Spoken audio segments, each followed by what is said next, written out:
I'm from Farmville, Virginia. It's the country. I was born there.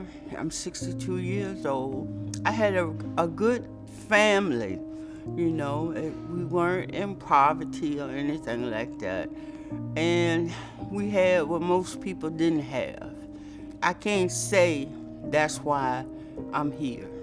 My mental illness, right, it's always been there, even as a child. But in the 60s and the 70s, we never went to psychiatrists. We barely went to the doctor. So my parents' remedy, my mom's remedy was, I'm gonna beat this out of you, And I think it made it worse. But I should have been seeing a psychiatrist when I was a child, getting some type of counseling. At 14, alcohol and marijuana, just having fun and falling in with the crowd. I had a good time, but it wasn't a good time. I didn't start hard drugs until I was about 23. And I worked in a jail as a deputy doing intake for inmates.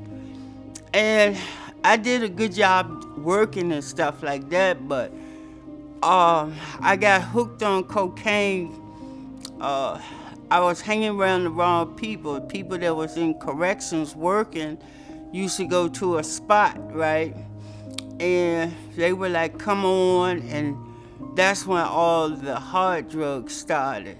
Both of my kids, like when I was going through my addiction, my mom would kept them because, I was working and doing drugs and being around the wrong people. So she kept them. I've been clean, and then I relapsed. Clean and relapse. Clean and relapse. My contacts and stuff got in contact with people here at the mission.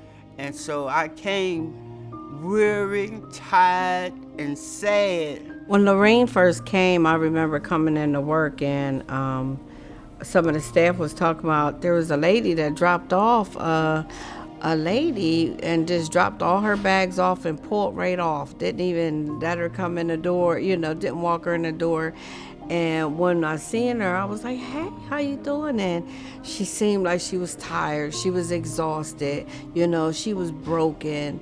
And you could tell she was just not herself. She was beat up spiritually, emotionally, and mentally. She was really, really tired. I've been here for a year, a little over a year, and Bethesda Mission works with God. They are people that let you know that you're not alone.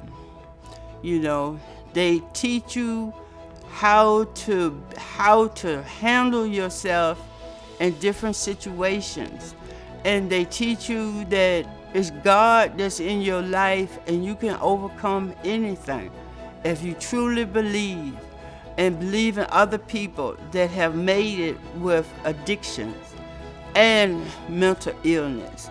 She has completed our program.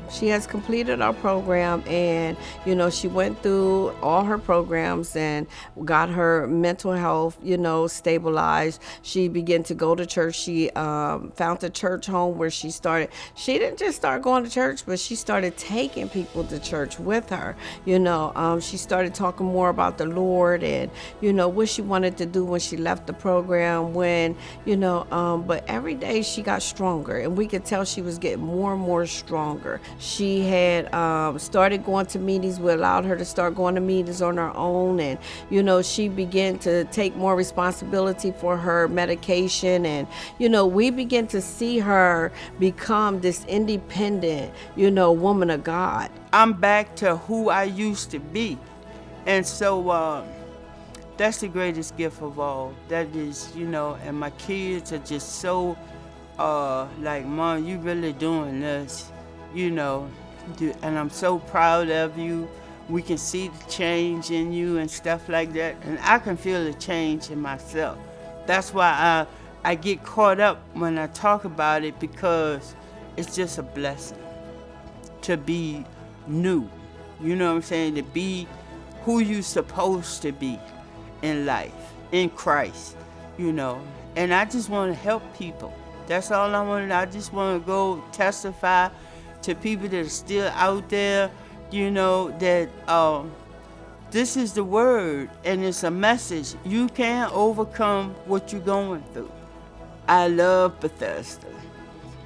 I love Bethesda. I love Bethesda.